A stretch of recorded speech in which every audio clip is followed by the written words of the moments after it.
Welcome to the American Made and Paid Show, the home of free speech and independent thought. The big story is freedom of speech is really in trouble. The far left knows that at any time they can call for a sponsor boycott of anyone they despise. It is right here, right now, where you'll get your weekly dose of unfiltered truth. It's non-negotiable. Pre-existing conditions will be protected. This president has said this as a candidate. Insight. Very few people I know could have handled it. We can never, ever let this happen to another president again. And information that challenges the American way of life.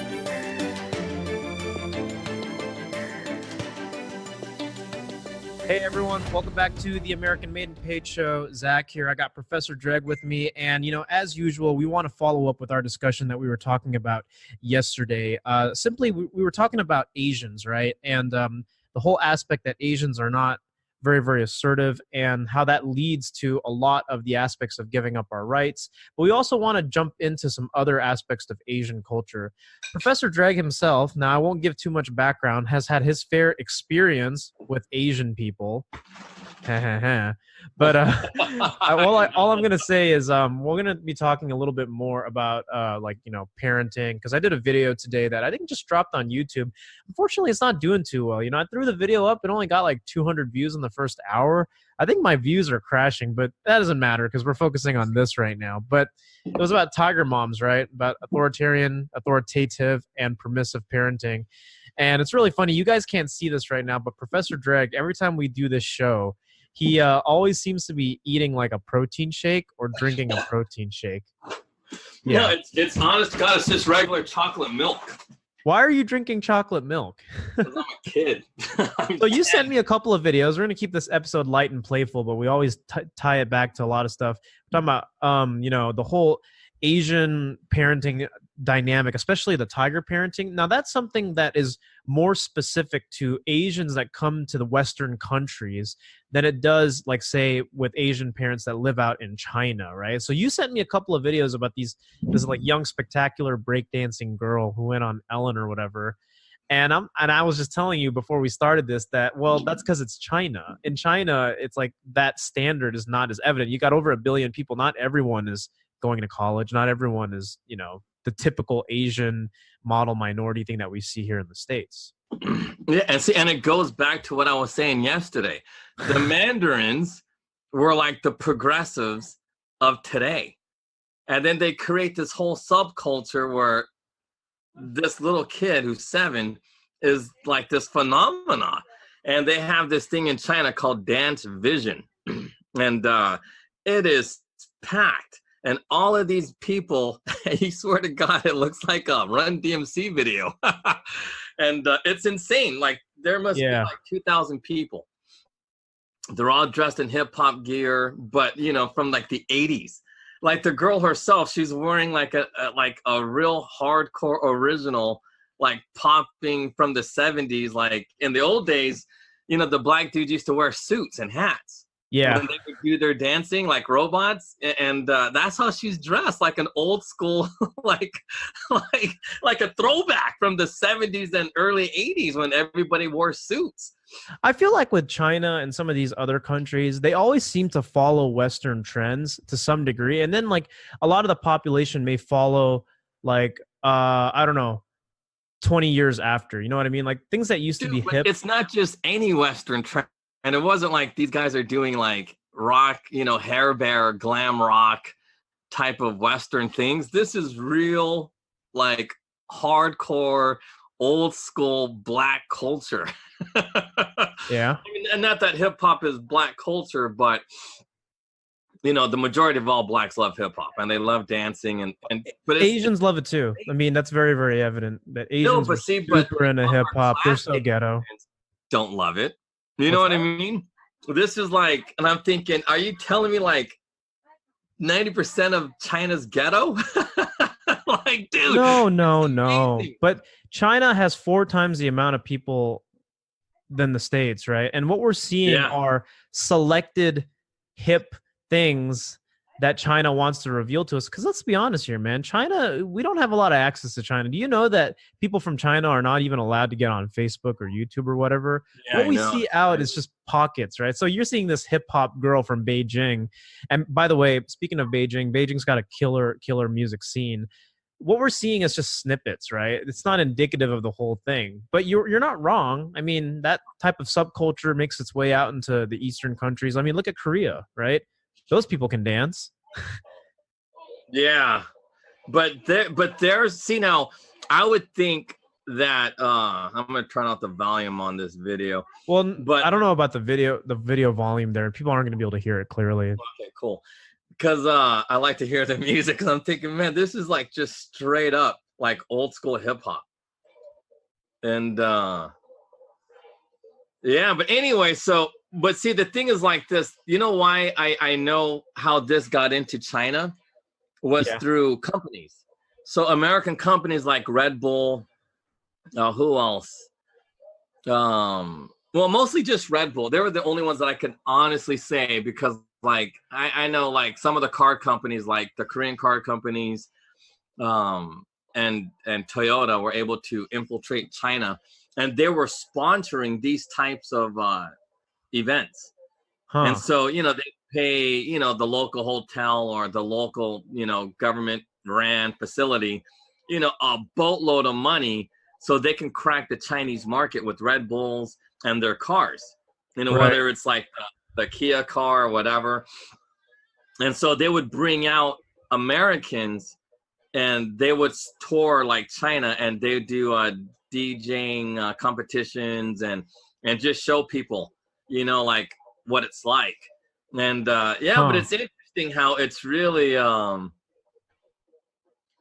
dude, it's just amazing to me that this is caught on in China.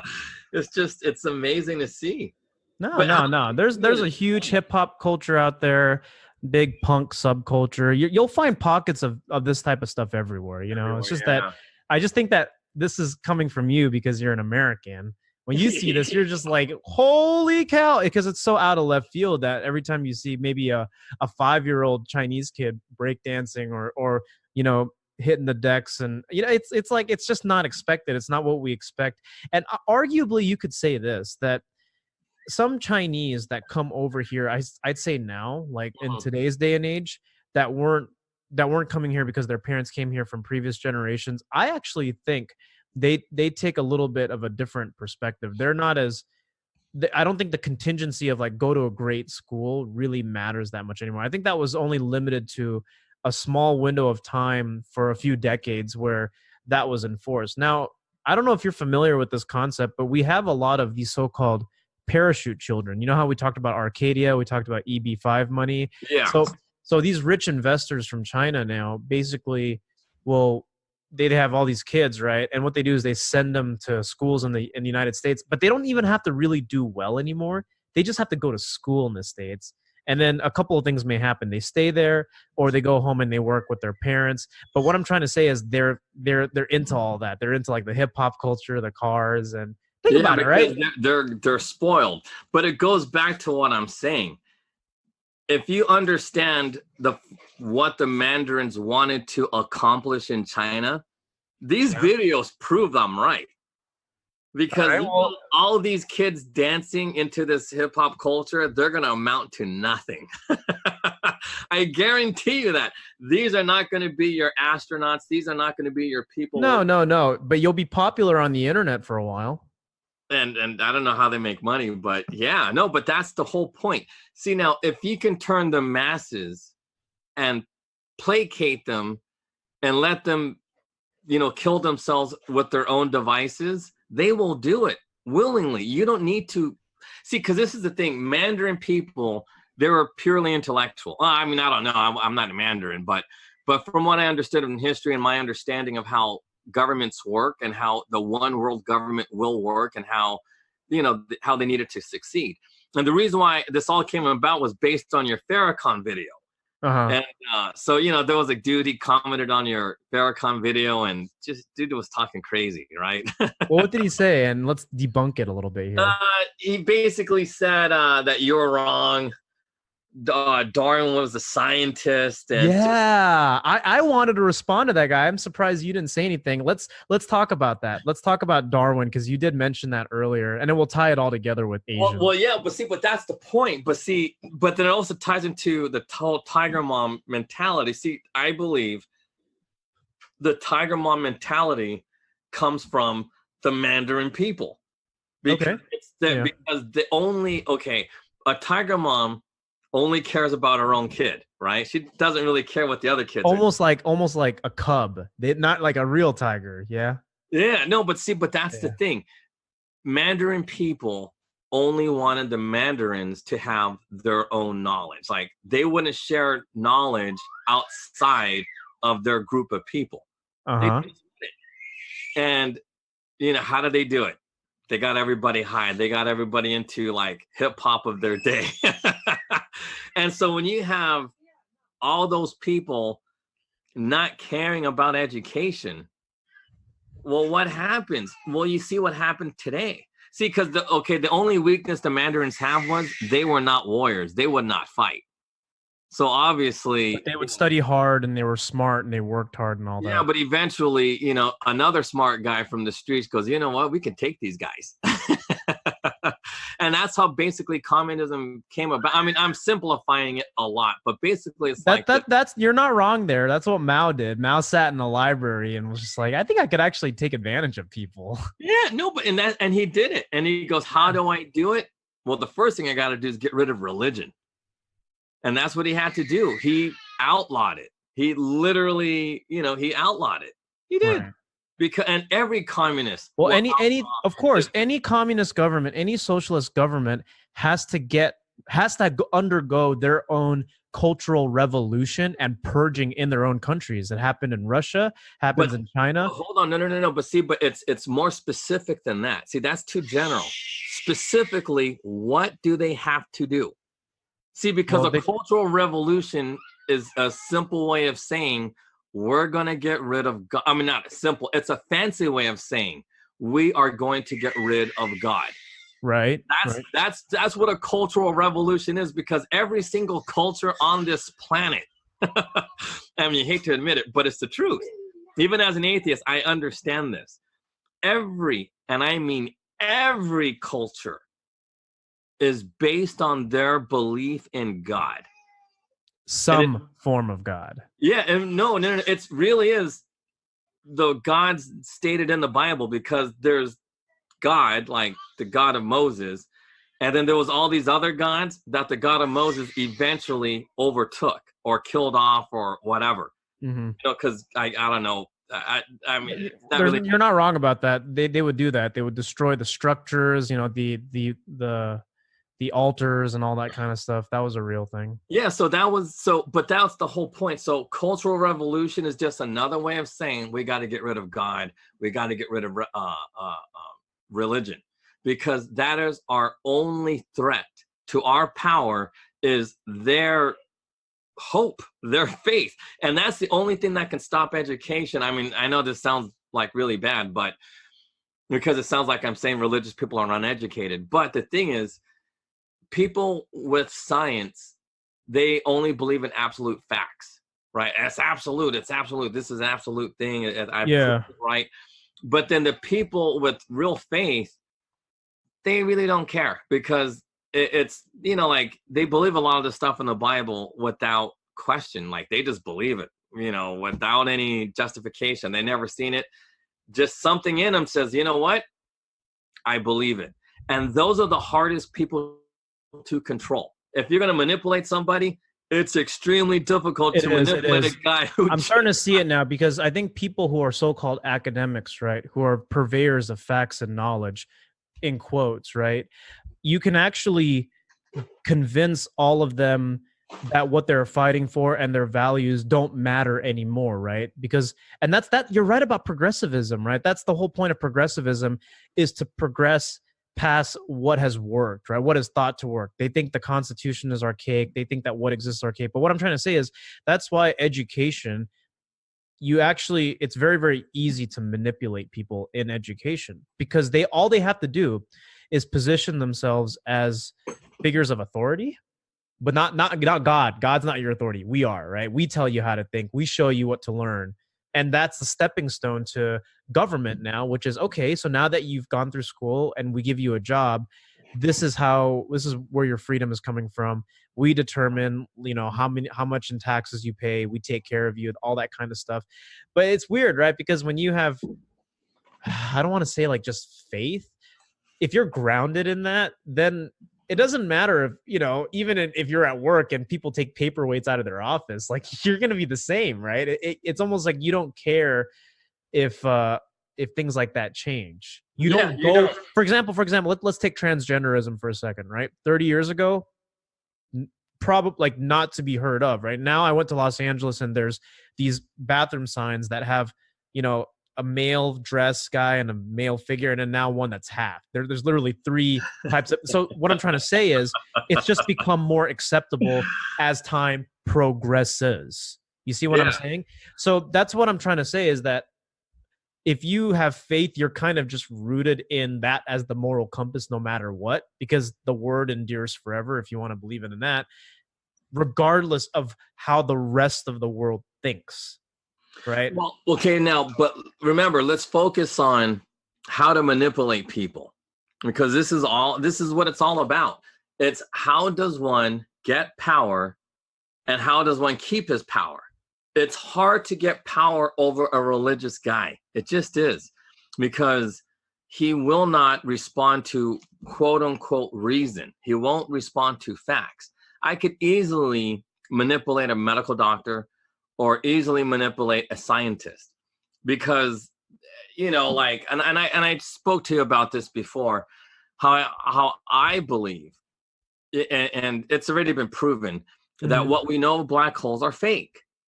And so I believe that there is something called a superimposing element that creates gravity.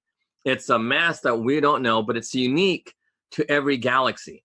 And or every mass in a galaxy. So the superimposing element will work with whatever elements to create a certain amount of gravity, which allows us to always be in perfect position from the sun, from the moon, Mercury, Mars, Venus, and those superimposing elements working with gravity will allow us, not working with gravity, create a certain type of gravitational waves that are different. Every single gravitational wave is not the same. They are all different based on the superimposing element that is quote unquote not discovered. Kind of like string theory. It's not discovered, but we believe all these little strings, but it's not. It's actually a superimposing element that creates what we do. And it's in a sphere. And in that sphere, it's a perfect sphere. And if you believe anything in the Bible, then it has to be that times that to the 360th power. So it repeats itself in a pattern, but all simultaneously that we cannot see because we don't have that ability yet. But if you believe the Bible, one guy does, and that would be God. So, but anyway, so I could literally work out the math and prove that, and I could change everybody's mind. But I won't be able to change the mind of a religious dude because he's like, well, that's not in the Bible. And he'll believe that. I mean, if it's not in the Bible, you cannot change this guy's mind. He will not believe it. And you could say the same thing with the Big Bang Theory. The Big Bang Theory kind of proves, well, it validates what's said in the first few sentences in the Bible about, how the universe was created through a bang and then the light made everything expand and the universe is expanding. That's what the Big Bang Theory actually explains, the first part of Genesis. But you say that to a religious student, he'll be like, yeah, I didn't need that. I already knew it because it's in the, you know what I mean? So it's hard to manipulate those people. So the Mandarins had to get rid of religion. And same thing with communists. They have to get rid of religion because when somebody has faith, they're unshakable to an extent.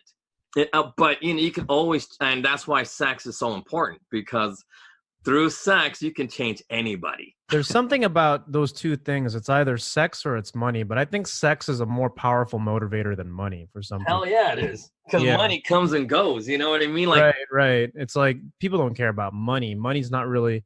Money obviously manipulates people, but have you also found that money really manipulates like really dumb and weak-minded people?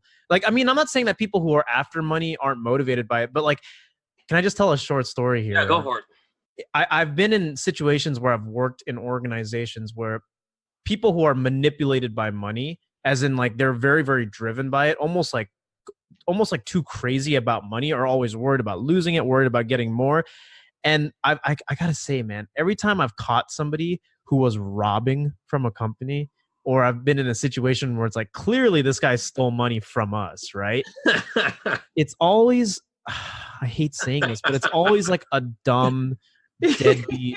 Like, I have to admit, it's also a black person most of the time, and I hate saying that, but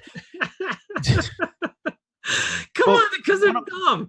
But that's what I'm saying. Money manipulates dumb people, because there's a difference between like being motivated like in an ethical way and driven to make money, and then being manipulated by money. You know what I mean? Like, you just chase dollars. You don't know where it's coming from, and you're more likely to get taken advantage of, more likely to be scammed of. And then in my experience, it's like these people also will take money. Like if they saw $1 on the ground, they'd just take it and just be like, no, it's mine. Bye. You know what I mean? So, I mean, I know that doesn't sound good to hear, but that's just been my experience. So money is the one thing, right? The other thing is what we've been talking about for weeks. But see, the question is, why are blacks always susceptible to shit like that? Yeah, why is it, right? Why are black people because it's like what we saw in the video. They're the ones that are the most susceptible. We talked about that. They're the least religious people in the U.S. Even with all the churches they got, and they're always like, yeah, but they only go just to go. They don't go because they believe. You know what I mean? They just go because it's become a part of their culture, right? Like, it's just church. No, well, most dudes don't go to church. If you ever go to these churches, they're empty. They're filled with single moms. So if you really want to, get down with somebody, go hook up with one of those single moms in these churches, and they're easy prey. Okay. So let's talk about that too, because I didn't know if that was a rumor or not. But is that true?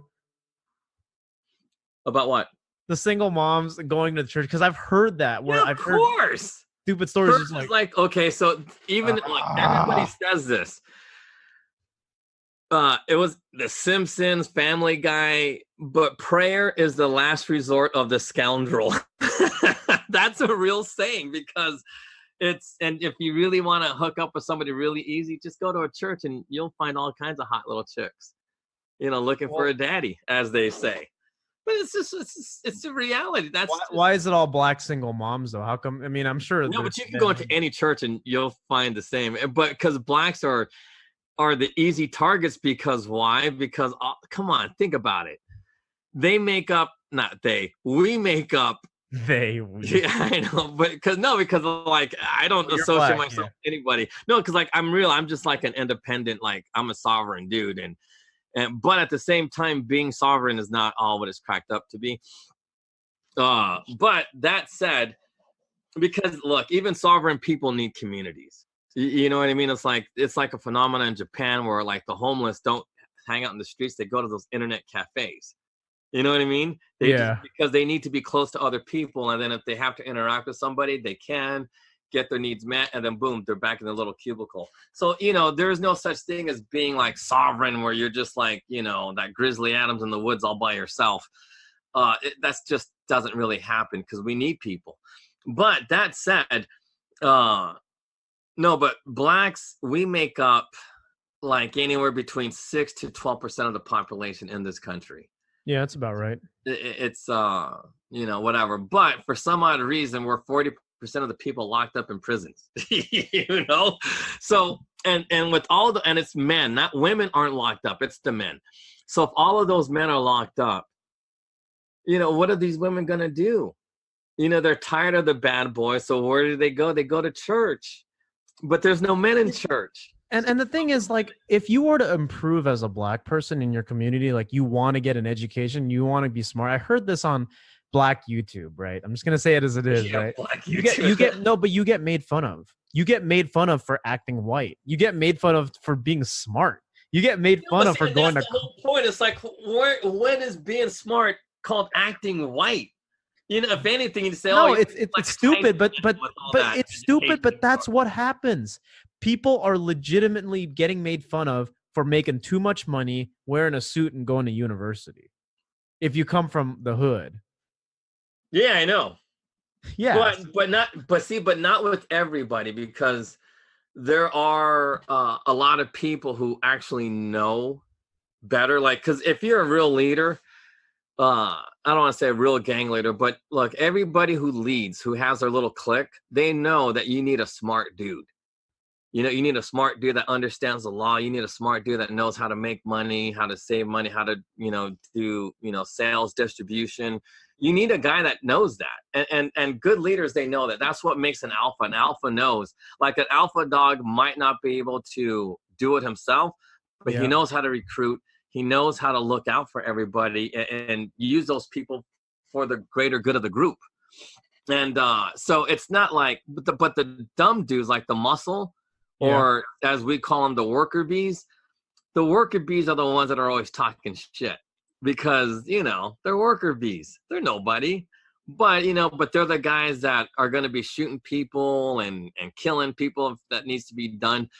And so, they need something. I mean, we can't. So if they can knock, you're not going to knock the alpha. But so they need to knock somebody if they're not doing like crimes. So who do they knock? The smart people. Oh, you white boy, Uncle Tom, da-da-da-da-da, because it's just part of the mentality. In order to keep the worker bees in check, you got to let them bully whoever they need to bully. Mm-hmm. And it's usually the smart guys, because the smart guys tend to be the dudes that don't know how to fight. Because it's true.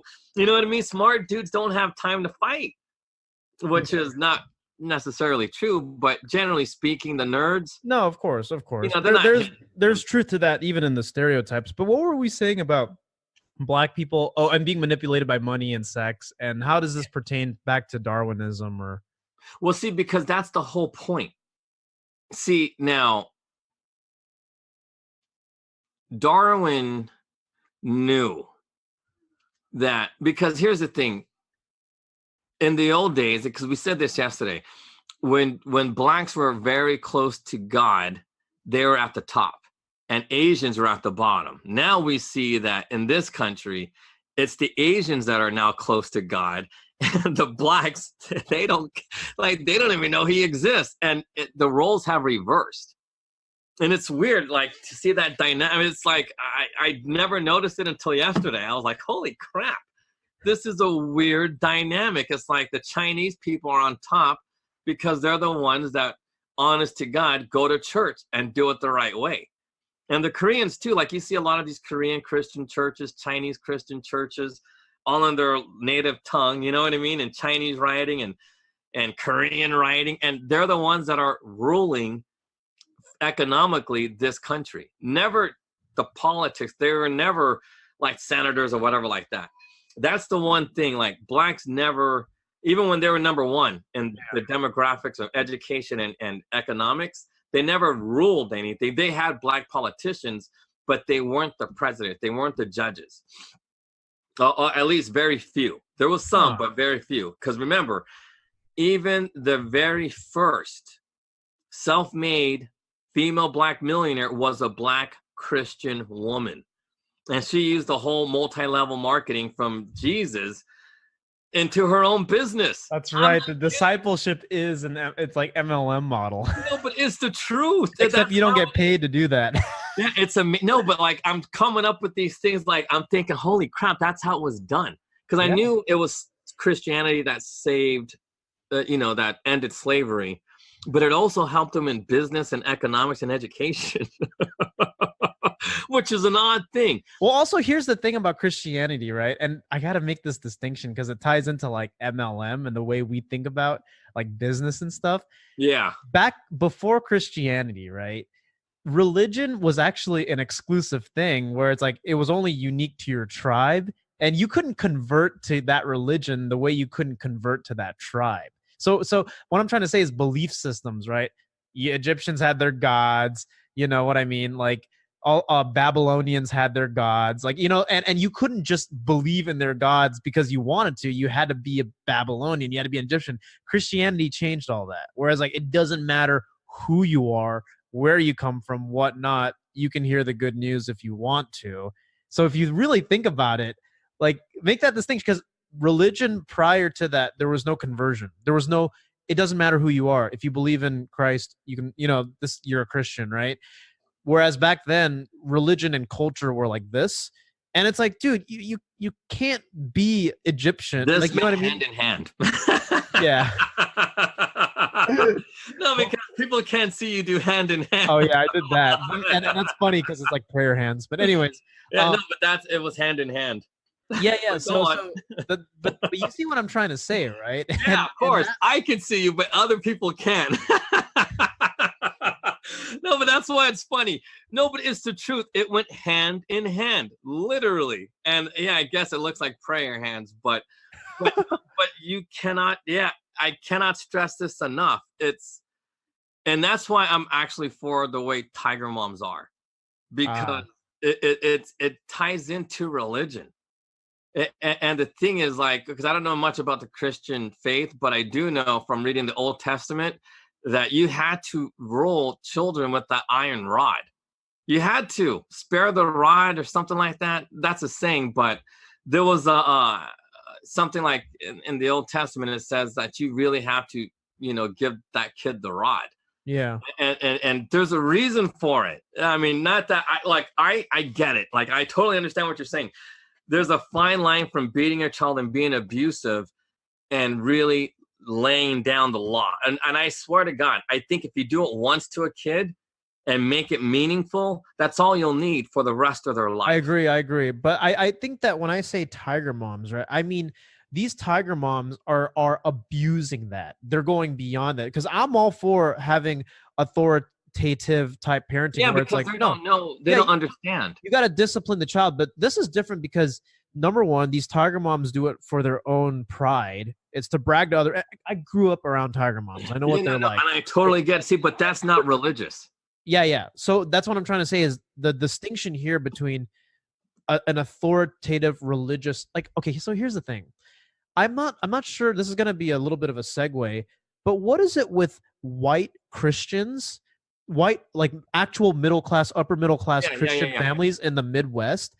They have such well-behaved kids. I'm serious. Like it's like people think, oh, well, white people get divorced and all. No, dude, if you go to the Midwest, where these people are just like honest, hardworking people, they come from like a God-fearing Christian family where their lives are centered around not just their jobs and family, but also the Baptist church that they go to. Yeah. Like, some of these families, really, really stable. And we're talking like their kids that are my age are getting married, having kids. And it's just like, well, this is the way it was done in the 50s. It's like, yeah.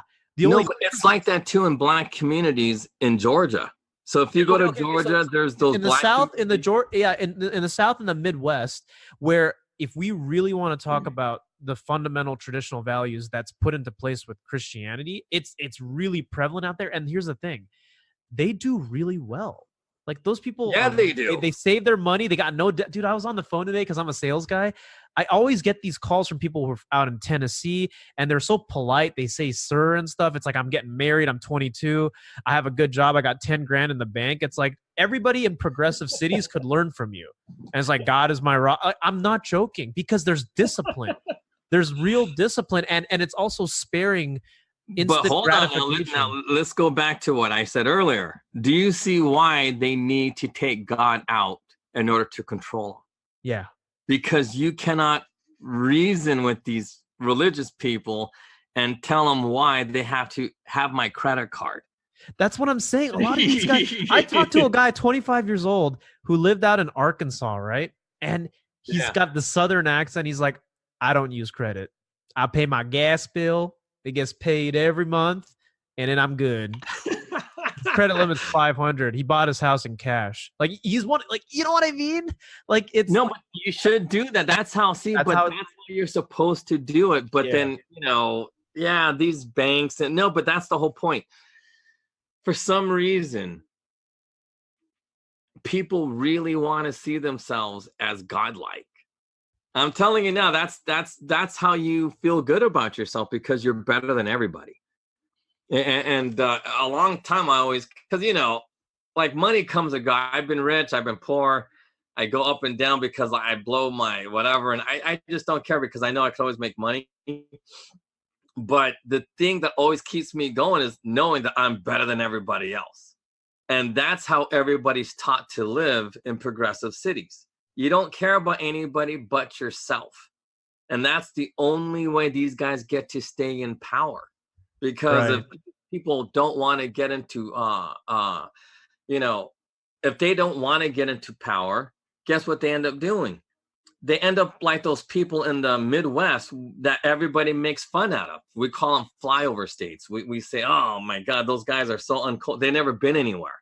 They never seen the lights of Paris, which is the exact same filth that you'll see in San Francisco. But that's actually a good thing, because Paris ain't that great, to be honest. No, but that's my point. We celebrate filth. We believe San Francisco is one of the best cities on the planet, just like Paris, just like London. Oh, yeah, all these great cities. But they're gross. They're disgusting. It's filled with plagues and diseases. You know what I mean? And it's like, and we celebrate that. That's the thing. That's how these people stay in power. Huh. So wait a minute. How did this all come about? Well, because science told us so. Well, what scientists? Well, all these scientists, all these great scientists, they come up with this and global warming, this, that, all of these things that have never been proven, can never be proven. And guess what? It all started with Darwin. Darwin was the very first person to do this. And every single fake scientist has been following him ever since. But there's this real scientist like Louis Pasteur. And that's on your, somebody actually wrote that. Did somebody write that? Louis Pasteur. I mean, we talked about him, but right. No. I'm reading that because this guy, he commented on your thing, and he was saying like, whoa, Zach. First, Darwin has nothing to do with progressivism. The man is a scientist. The theory of evolution is true, regardless of political ideas or religious ones. What a sad man. No, but he literally wrote that. And then he wrote something that says, secondly, Louis Farrakhan is an ultra-conservative. He is an ethno-nationalist, which is the sum of the most extreme ideas of the right. Come on, man. Right? Don't put fake news on us. Anyway, yeah, but that dude was wrong. So he doesn't know anything about what he's talking about. I don't even engage with people like that. It's like, dude. No, but somebody did. Yeah, that's somebody else's job to correct him. No, but it's funny what he wrote. I like that, but I liked what he also wrote. The second one about Farrakhan isn't an ultra. Okay, this one. Farrakhan isn't an ultra conservative. Farrakhan is a misguided conservative that believed in the government until Obama killed his friend or had his friend murdered. And then he went on Alex Jones's channel and openly backed Trump for government policies that are hurtful to the global communities that believe in being sovereign, and started to admit that Dems are hurtful to the Black communities. And then it says, read more. Oh, I like this one. Made up nationalism, or made up word with no true meaning, ethno-nationalism. Yeah, what the fuck is ethno-nationalism? You know what I mean? Like, gosh, like, I would like to talk to this guy, Galen or Galen, because it's true. Like, where does he get his definitions from? Like, ethno-nationalist. That's a made-up word. It's a made-up word. What does that even mean? Ethno-nationalist. That's the term they use for, like, people who are in favor of, like, an all-racial state where they're living. Dude, there's a comment all in Chinese. I saw that. Oh my god! Oh, it's funny seeing that. It's just like, well, I could. Dude, you get a lot of comments. Yeah, I like your comments, dude. It's pretty. You got some good comments there. Oh my goodness! But anyway, but going back to the whole thing with Darwin, this is what Darwin literally invented. He invented his own theory of evolution. Why? Because that was the way to get God out of the equation. there is no God, according to Darwin. Why? Well, because the Aryan race is the most superior race. It's evolution. We are the superior people. And you could easily take his studies and then you could apply it to, like, well, I don't know who came first. I think the Mandarins came first. But the thing is like this. Every group who thought of themselves as God did the same thing that Darwin did. But Darwin, quote unquote, used science, fake science. The same thing with global warming. Global warming has has nothing to do with man. Mm-hmm. Man cannot control if the world gets hot or not. It's the radiation, it's our atmosphere that controls that. Right. And we have little to no effect on our atmosphere. We have very little effect on whales that have been living here since the beginning of time. Those whales are still alive today. Despite all of our nuclear explosions, our nuclear bombs, and our nuclear waste and our oil spills, those whales are still thriving. They're not, and God knows why. That's scary to me. I'm thinking, holy crap, God might be real. And if God's real, no, but it's the truth. Like, I'm going to hell. There's no way around it. No matter what I do, I'm there because it's something that you choose to do. You know what I mean? I choose to be bad. And it's just, I can't stop. I can never stop. I can never do the 12 steps. Can't do it. It's just, so it's a scary thought for guys like me. Being faced like, oh man, if God's real, I'm going to be punished forever. But it's the truth. That's what I got to look forward to. So of course you're going to try to get your way out of it by saying it doesn't exist. So if you say it doesn't exist, I don't have to worry about it and keep living the type of life that I live. You know what I mean? Because and that's why Darwin did what he did. Darwin must have been a very, very bad man.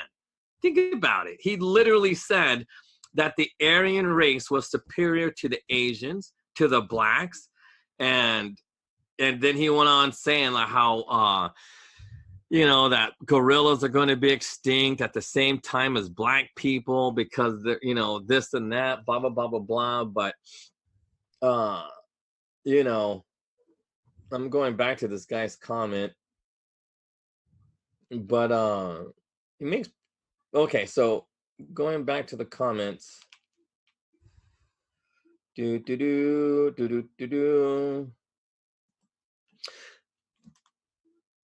I think that honestly, that's the unfortunate thing is thinking that I have to make something up because the truth is scary, but it's also what sets it free. No, but think about it. See, the motivation for Darwin doing this is because nobody wants to think about going to hell or being punished forever. It's the truth because you got I have to admit, because I know I'm wrong. I wronged a lot of people. I know it.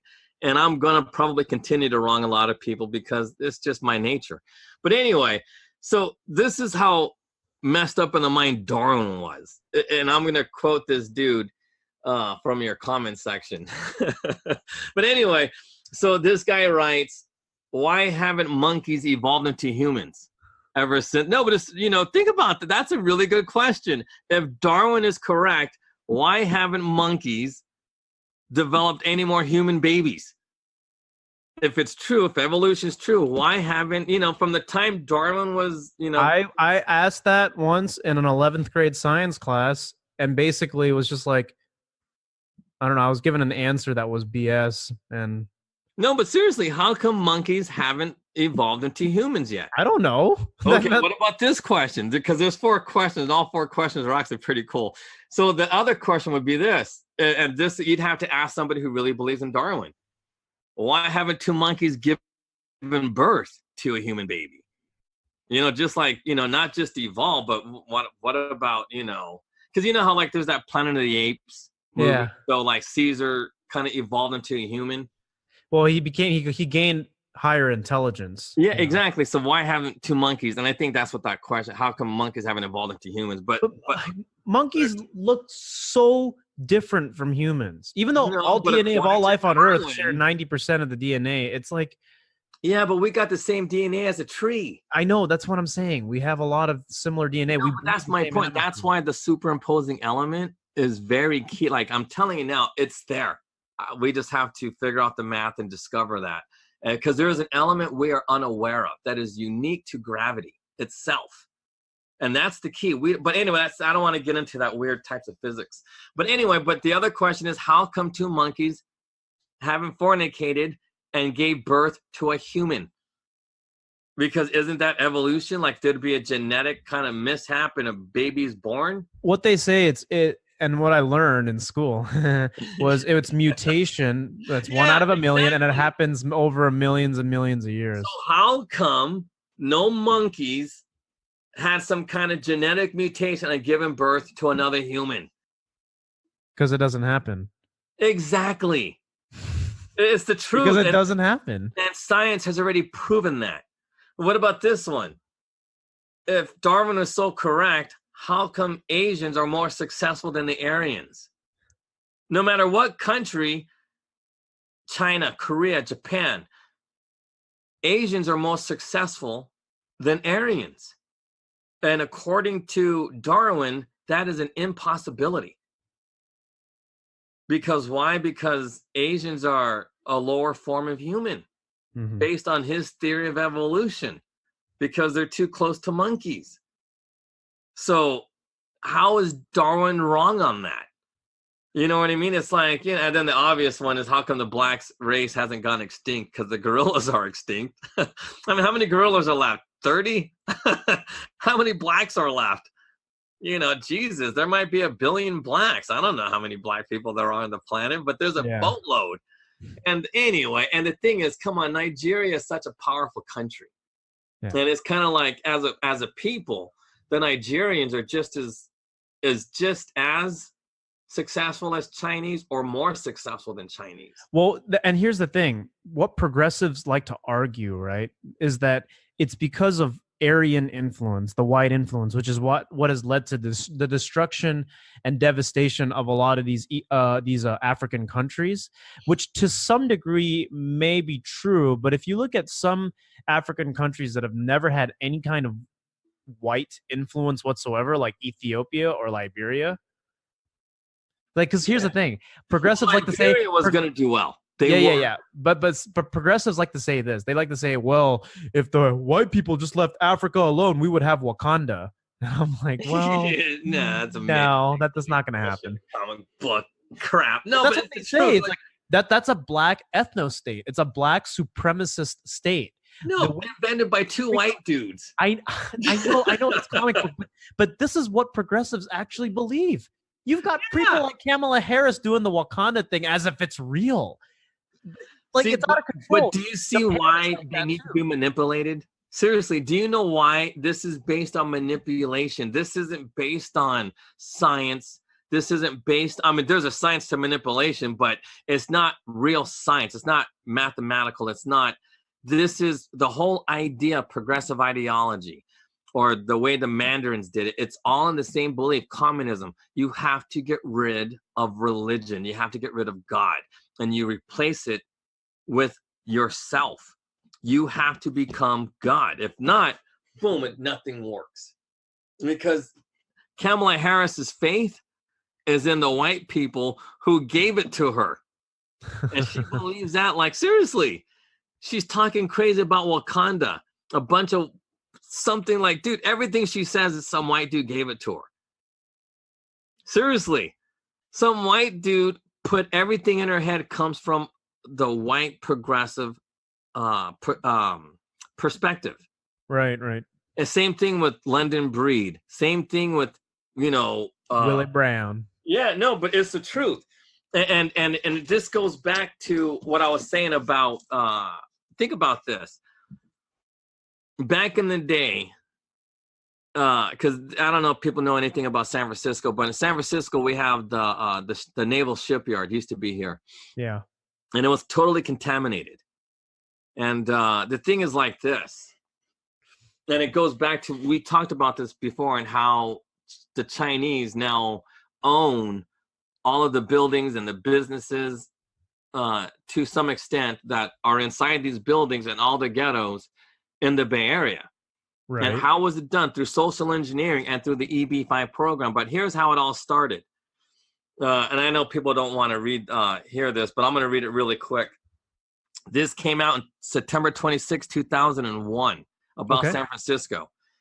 Mrs. Feinstein, and Mrs. Feinstein is Dianne Feinstein. She's a senator of the United States. Representing San Francisco. Okay, Mr. President, once again, and the president would have been the president that was overseeing this committee and Senate. So, Mrs. Feinstein, Mr. President, once again, I thank the ranking members for her cooperation. I thank the staff. I want to have printed in the record a letter from the Department of the Navy specifically on the subject of the Hunters Point Naval Shipyard cleanup.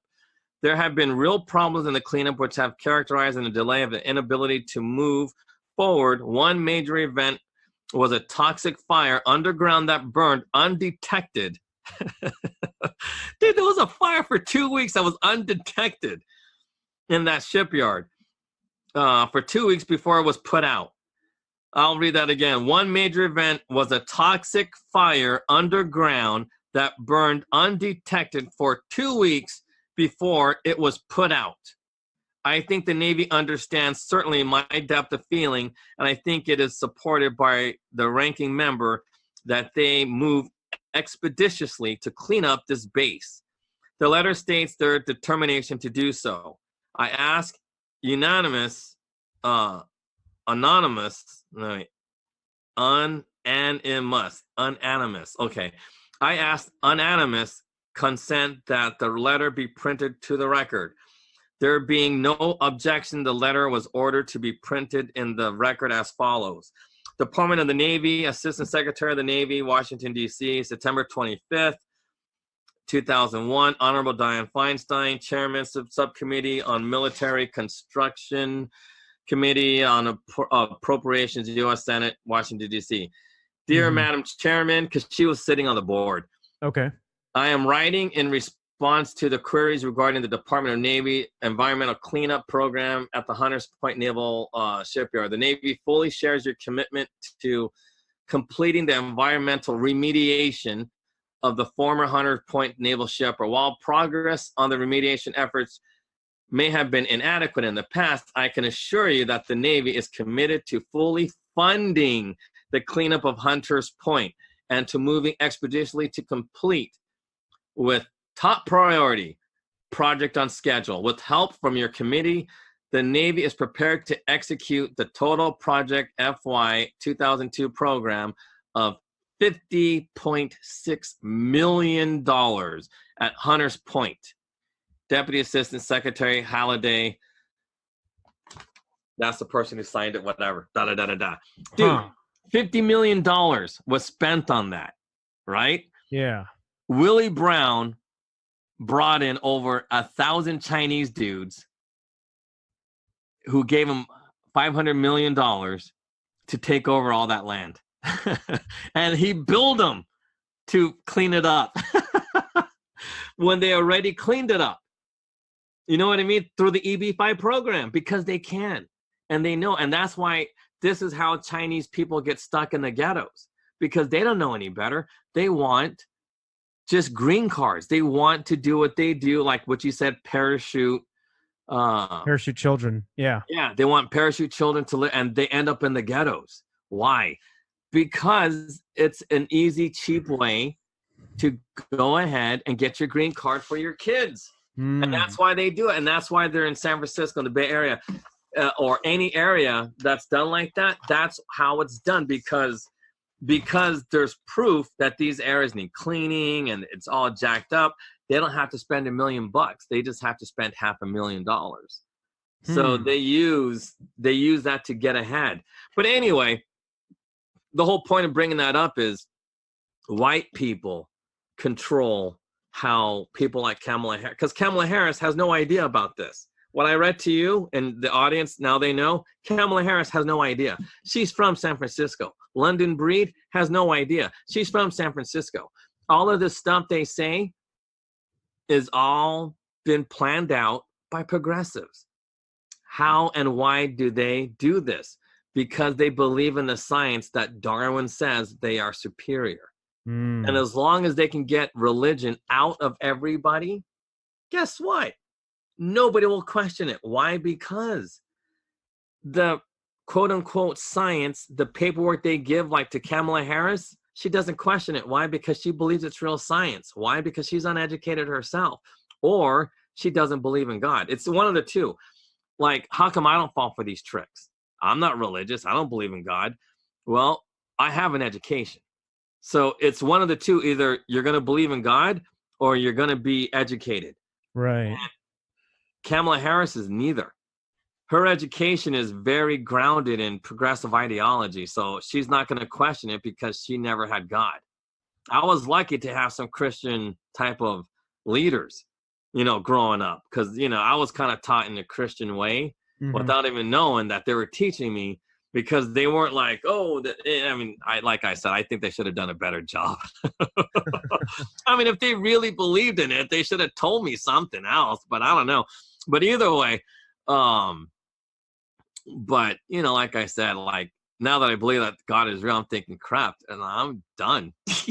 Like, no. The truth.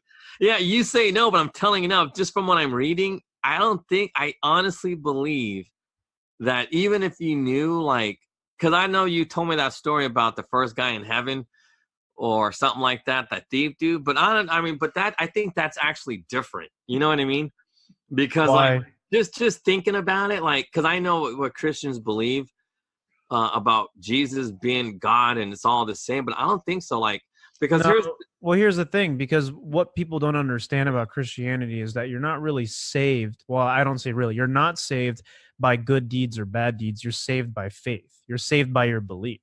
See, but I've been analyzing it, and I swear to God, I do not believe God and Jesus are the same person. I think they're two different entities. No, they're the same person, but I see where you're. No, but think about this. In the First Testament, not the first, but in the Old Testament, and from what I'm reading, God made a lot of mistakes. A lot of mistakes. He admits to it. He admits to the mistakes he made. And that's the thing. Like, God made a lot of mistakes. But I don't think Jesus did. Because I believe your kids are always better than your parents. Your kids are always like, because I'm going to say this, but it's the truth. You are going to be smarter than your parents. You're smarter than your mom. You're smarter than your dad because you're their kid. The kids are always going to grow up to be smarter.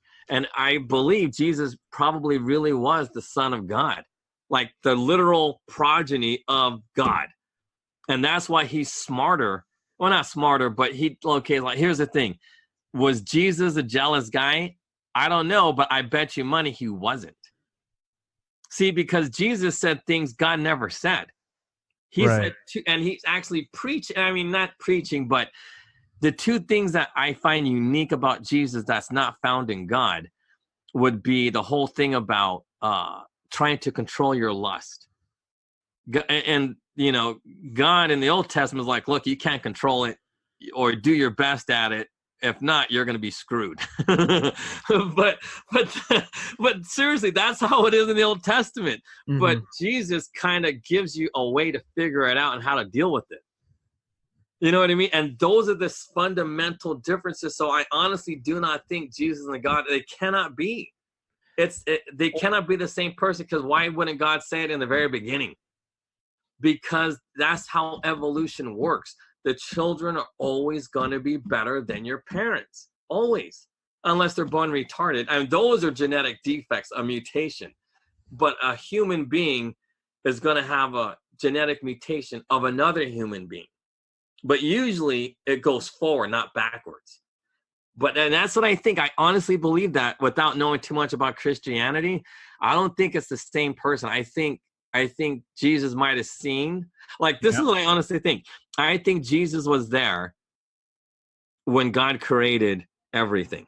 Yeah, that's in the Bible. I don't, you have to read on. Yeah, no, but that's what I think. I think Jesus was a witness to a lot of things that happened. Not just Jesus, but a lot of other, because I'm pretty sure God had other kids. But 'cause I don't think he stopped at one because, no, because the Old Testament's kind of trippy. Like, you really got to read it carefully. It's really it's a trippy book. Yeah. Hey, I gotta take a meeting in a little bit, but do you have final thoughts? I mean, I know we're at the final thoughts is, if you take away the Asian moms, you're gonna take away, I believe, a religious aspect of Western culture that we need. Because I think, as flawed as they are, I think tiger moms probably just need spiritual guidance and say, hey, look, man, lay off these kids without using social services. Sure. Because social services is a trap. The government cannot help you. You have to learn how to, and we always say this at the end of every show, but it's all about being sovereign. And, I don't know how to be sovereign through religion, but there has to be a way that we could somehow merge religion with sovereignty, because we need moral guidance. That's our fault. Like, we don't have ethics. We don't have morals. It's not in us. You know what I mean? It's like we're animals. So either way, but tiger moms kind of beat it out of you. The animal side, but at the same time, they don't give you any guidance. They're just beating it because they're angry, because they find their lives boring. I mean, I don't know why they do what they do, but my guess is they're bored with life, so they take it out on their kids for wrecking their body. Well, that's the thing. That's generally that's not an like a crazy thing that is the case, So ideally, I feel like, a lot of Asian moms are doing it from their own self-aggrandizement, and, obviously for their own pride, because that's the whole point. It's funny, like with the really, really successful ones, like the crazy ones, it's almost like they just don't care anymore, but they also submit to the ideology that is more progressive leaning, as we've seen. So, well, but then what if their husbands are all jacked? You know what I mean? Gambling, smoking, and not giving anything about their wives, and you know what I mean? Because there's a lot, like, it's a big, like, because like if it was up to me, I'd rather have a tiger mom than a black mom. Like single mom hanging out at church, always going out looking for, strange poo-tang, or not poo-tang. I don't know how to say cock without saying cock, but, but that's what they're looking. They go to church to go find some dick. That's what they do. And then the guys, once they tired of using them up for about a year, they move on to the next chick. They go to a different church and go find some more chicken heads. And that's what they do. That's what church has become. Church is a dating place. So if I had to choose like a tiger mom versus like being a black mom, tiger mom all the way. I'd rather get beat into being great versus becoming some famous basketball player like Kobe, sitting on his wife and losing half your money and just sucking, you know what I mean? But having to play, even though you're no good, just because your wife took half your money. And then the other half goes to child support. So, you know what I mean? It's like, I don't know, man. Like I hear what you're saying, but man, I would take abuse any day of the week than not being raised. Because you might as well be homeless living with a single black mom. Yeah, no, definitely. We're going to have to wrap it up there. Thank you for your thoughts. And you guys tune in for tomorrow's episode. We'll be diving into this further.